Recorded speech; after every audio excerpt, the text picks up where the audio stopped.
If you want to start knitting but you're too scared to start, here is everything I wish someone had told me before I started. Part 1. Knitting patterns exist.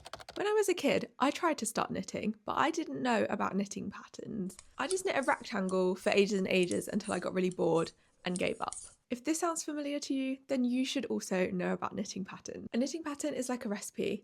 A knitwear designer will give you the ingredients, which is the yarn, the needles, and any tools you might need to knit the pattern, and then they'll give you a step-by-step instruction of how to complete your project. There are so many knitwear designers and so many patterns. I share a lot of them on my channels because I cannot knit every single pattern that I favourite. There is just too many. The biggest library of knitting patterns on the internet is on a website called Ravelry. Ravelry is like a treasure trove of hundreds of thousands of knitting and crochet patterns. I just checked, and currently there are 858,000 knitting patterns on Ravelry. Ravelry website is a bit old school, so I use this app called Ravelry, which basically houses all of the content in Ravelry in a lot of a nice user experience.